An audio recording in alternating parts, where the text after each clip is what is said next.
Welcome to another episode of Done is Better Than Perfect, a show for recovering perfectionists everywhere who live with the stress and even the shame of not attaining perfection.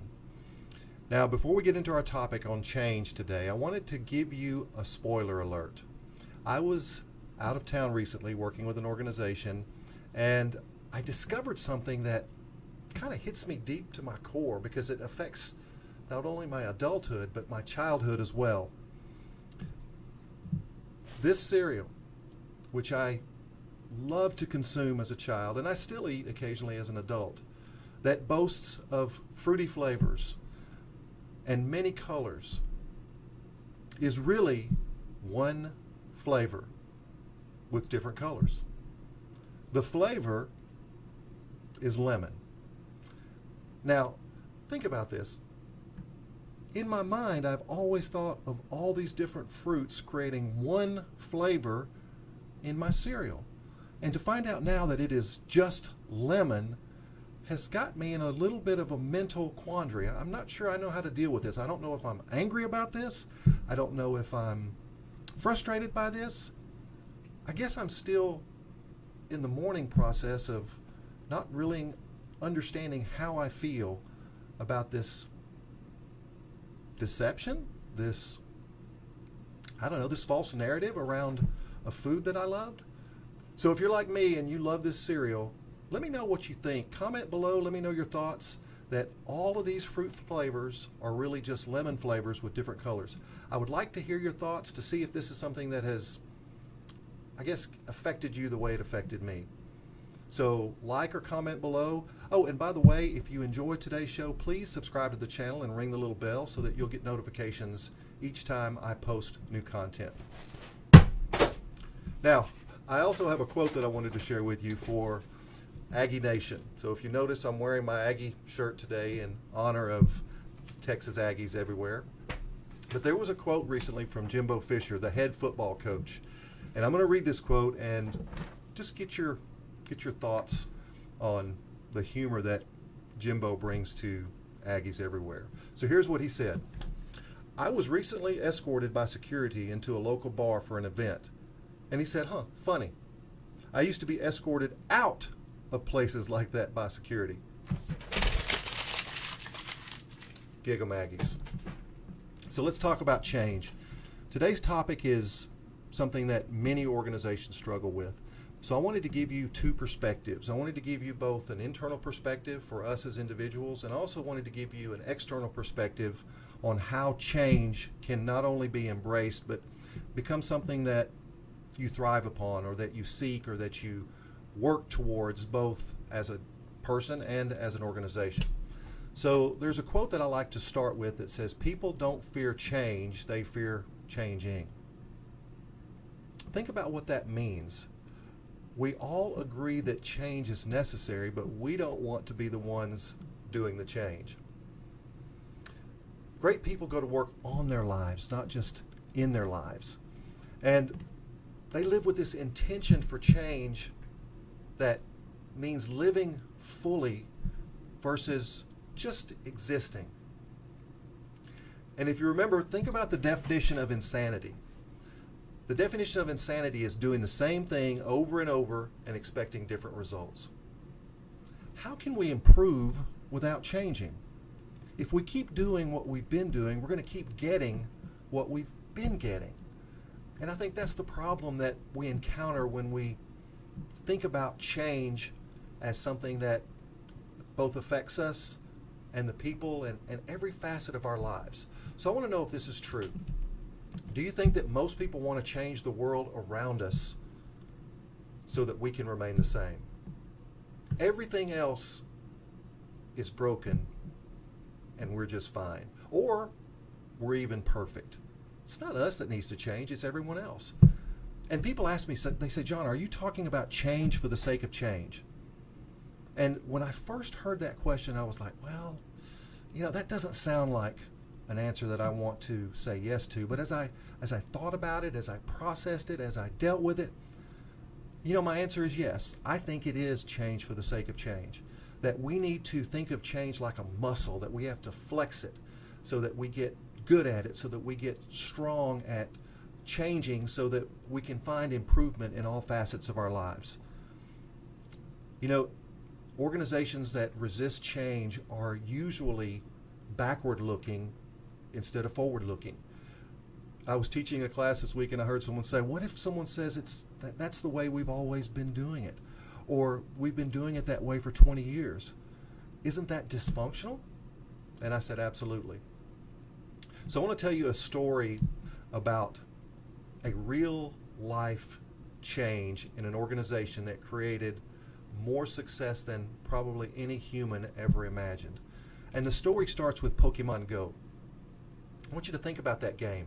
That game had been around for several years, and it never really caught on. It never really had any degree of significant success. It wasn't until the managers in that organization created one little change. They took an existing game and they combined it with Pokemon characters, which I honestly had thought had died years ago. My oldest son used to collect Pokemon cards. He's 23. He was little. We were always talking about Pokemon when he was little, and I thought it had kind of just died out, had kind of just gone away.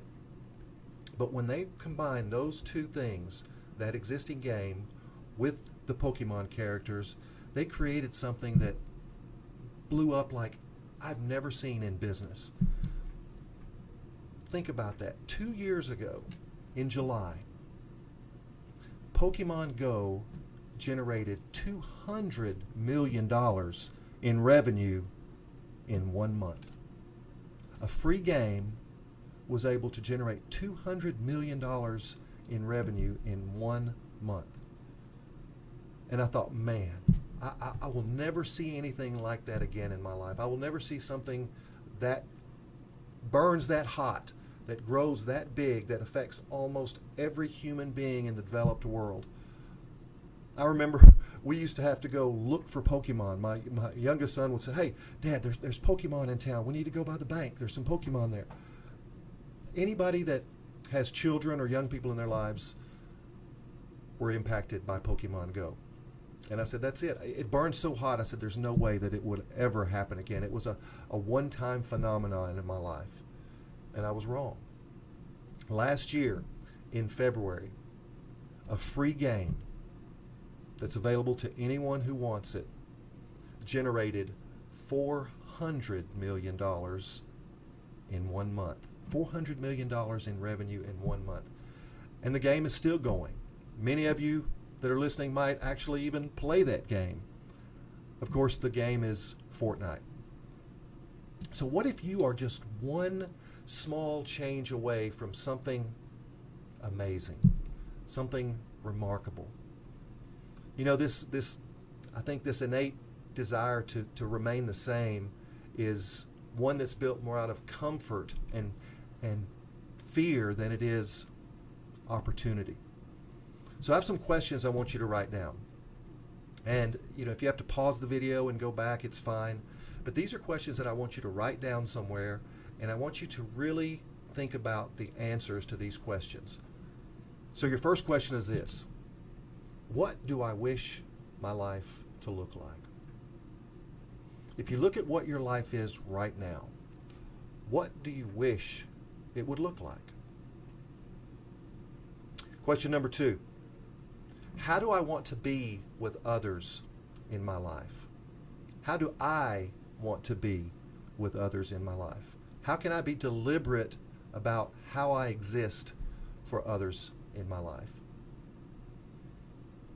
And the next question is, how do I want others to feel about me? You know, when I was first conceptualizing this question, I thought about saying, how do I want people to think about me? But I don't think that's the right question. I think the better question is, how do I want others to feel about me? Because remember, people may not remember what you said, people may not remember what you did, but people are always going to remember how you made them feel. So the third question is, how do I want others to feel about me? And now it gets a little more complicated. What would I like to be doing in 2 years? Conceptualize your life. What would you like to be doing in 2 years? Could it be living somewhere? Could it be a vocation? Could it be being a parent, a grandparent. What would you like to be doing in 2 years? Write that down. What would you like to be doing in 5 years? What would you like to be doing in 10 years? Take a little time and write these things down. And then probably the most important question, coming from someone who tries to live like a learner and lead like a learner, is what do I want to learn in life? This could be something that is informational. This could be something that is spiritual. Could be something that is rewarding for you. It could be a new skill. It could be a new hobby. What do you want to learn in life? If you will write these answers down, they become the framework for change in your life. And if you will take these answers and craft them into deliberate, proactive, action-oriented verb statements, they become your plan. I will do this. I will take care of this. I will learn this. I will do these things that are not currently in my life. And people say, okay, so I've written it down. I'm formulating a plan. How do I distinguish change from transition? So if you want to get analytical about it, change is the external act of doing something different. In other words, it might be wearing a different shirt or deciding that you're going to dress differently at work. Transition, on the other hand, is how we respond to the change. If I wear certain clothes to work, I will feel more successful. I may look more successful. I just read a book about the psychology of colors and how if you are in sales, let's say retail sales, and that if you wear a crisp, clean white shirt with a brown suit and a brown tie and shiny brown loafers to work every day for 3 weeks, and if you calculate the amount of sales that you make,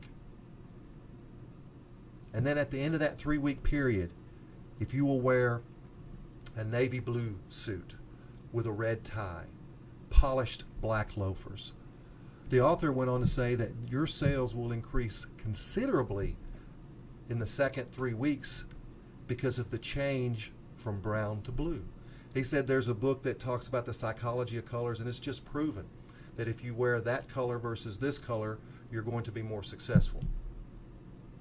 So effective transition, our internal way that we respond, has to take place in order for the change to be effective.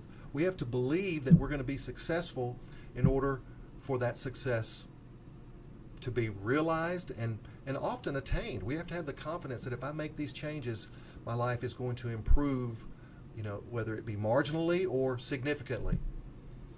And the hardest part for change is we have to sometimes let go of the old phase. We have to let go of the brown suit. And there's that little voice inside our head that says, hey, I bought the brown suit. I like the brown suit. I want to keep wearing the brown suit. But if you're going to be more successful with the blue suit, it doesn't make any sense to continue to wear the brown suit while you're working. And that letting go is sometimes the hardest part, because we understand that when we let go or when we transition, we're going to go through periods that make us feel awkward, that make us feel like, it's uncomfortable. And I want you to understand that that is a temporary phase. When we're in transition, we are going through that temporary awkwardness. Well, it's like growing your hair out. I have my youngest son, he goes through phases where he likes his hair real short, and then he likes his hair longer. And there's always that little awkward phase in the middle while the hair is growing back out. Well, that exists in our lives as well. When we're going through change, if we're doing something new, something different, there's going to be that awkward stage that feels a little uncomfortable. And what I encourage you to do is just push through that. Push through that stage, knowing that it is going to get better at some point. And then, if you think about change in the context of leadership, standout leaders know that change is necessary. If you look at the world of business, we are in the middle of probably one of the most remarkable times in human history.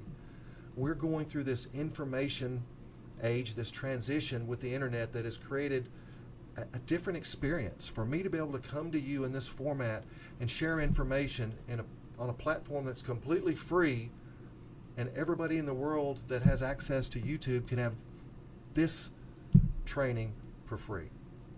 20 years ago, there was no way for me to be able to share what I do with people in a format like this that can have an impact on people's lives and never meet them.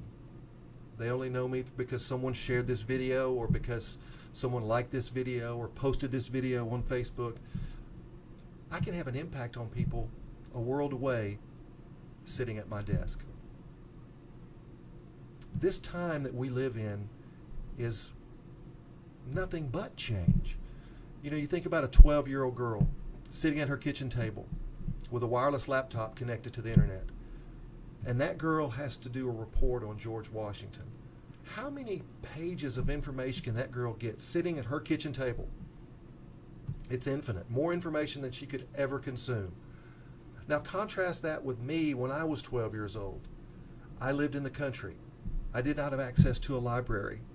The whole world's body of knowledge was relegated to what was in World Book Encyclopedia. And if it wasn't in World Book, it didn't exist as far as I knew. And I would have to use the same resource, the same article on Robert Goddard's rocket if I was writing a report in the 5th grade or I was writing a report in the 9th grade. Information was finite for me growing up. And now, one generation later, information is infinite. Leaders understand that how the organization achieves excellence is through change. Remember, we said in the beginning, how can you improve without changing? Any business that's been doing business the same way for 5 years is probably obsolete. If you've been doing business the same way for 10 years, you're definitely obsolete. And if you've been doing business the same way for 20 years, you're a dinosaur. You're probably extinct or on the verge of extinction. And if you look at this through the lens of being a leader, we're the ones that have to have the courage to take the organization through the discomfort into the next iteration of what success looks like. We're the ones, that's why you have the term leader. The root word of lead or leader is lead. We have to lead the organization into that next step, that next bit of risk. And when we don't know what it looks like, it's a little bit scary.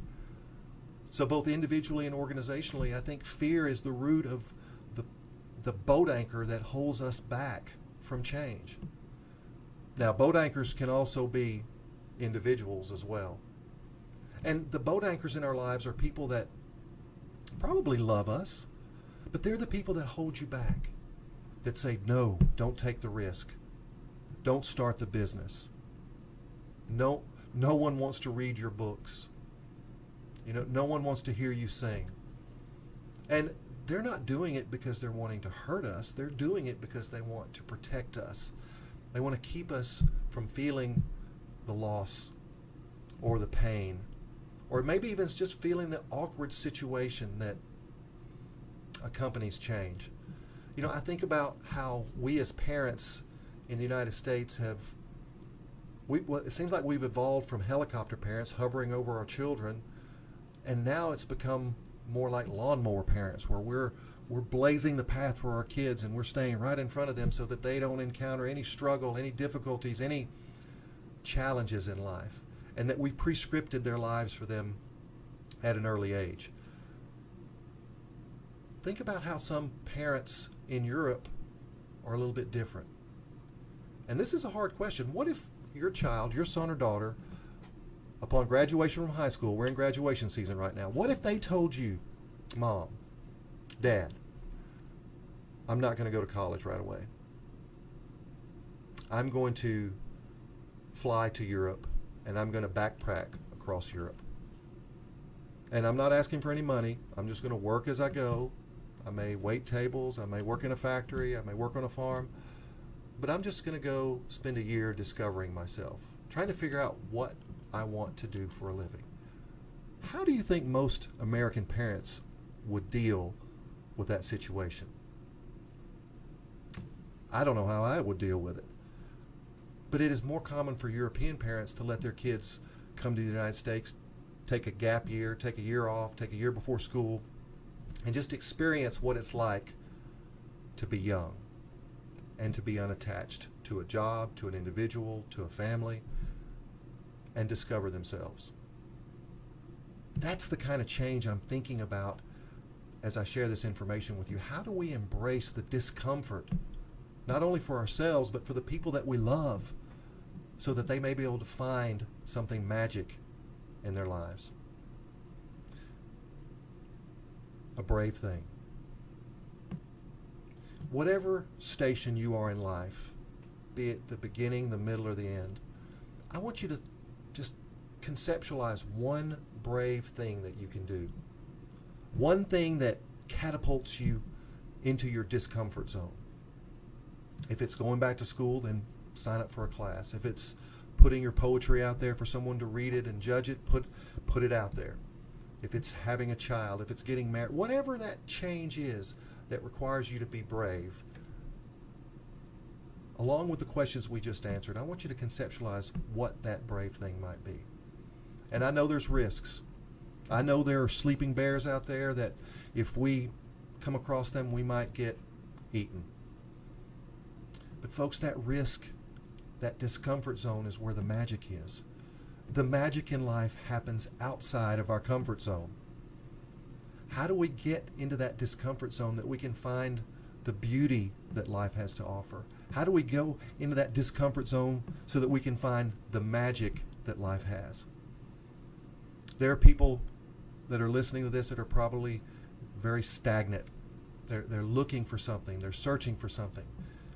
But they're afraid to step out of their comfort zone. So do one brave thing today. Writing it down is the first step. So before I close, I wanted to share with you a couple of things. One, if you like this video, if you like the content, if you like how I deliver this video, please like the video, subscribe to the channel, share this content anywhere you think it might be helpful. You know, my goal is to leave a positive charge on everybody I meet. My motto is to live like a proton, to live with a positive charge. We know that there are some people out there that live with a negative charge. They are perpetual electrons. And I believe we choose our particle. We choose to get up every day and have a positive charge on people around us or create negativity in the world. So if this made you feel positive, if this gave you a positive charge, I hope you subscribe to the channel below.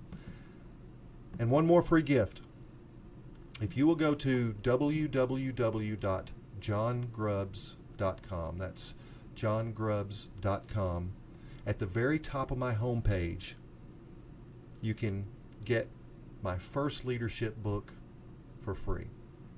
The title of the book is Leadership Among Idiots. And it is a humorous look at servant leadership. It is based upon the upside down pyramid that when we say yes to a leadership position, be it as a supervisor, as a manager, as a CEO, that we're in a position of service to those people that we're blessed enough to lead. And there's a chapter late in the book that comes from lessons I learned from my late father who passed away in '07. And I compare every step of leadership to farming, from picking the right seeds, being analogous to picking the right people, to those tender little plants that come up through the soil. Those are your new employees. Those are your most vulnerable employees. They're most likely to get hurt. They're most likely to get plucked away by a competitor. All the way through to what happens to thriving, healthy plants if we don't pick the fruit that the plant offers? Yeah, they stop producing. What happens to thriving, healthy people in our organizations if we don't appreciate the work that they do on a regular basis? If we don't say thank you, if we don't say I saw what you did and it was awesome, they stop producing. So that book is your gift from me, and I would love to hear your feedback on the book. It is something that I'm very proud of because it does kind of encapsulate my model of leadership. The model of leadership that I subscribe to is servant leadership. Now, one last thing before I let you go. I always end by reminding you, if you're a recovering perfectionist as I am, these videos are made raw, one-take videos, and they're flawed on purpose, and they're flawed because I'm flawed. But I want you to be able to see that you can do something that's effective and maybe even remarkable in people's lives, and it doesn't have to be perfect. You don't have to live with the guilt and shame of trying to attain perfection. Always remember, always believe that done is better than perfect. I'll see you next time.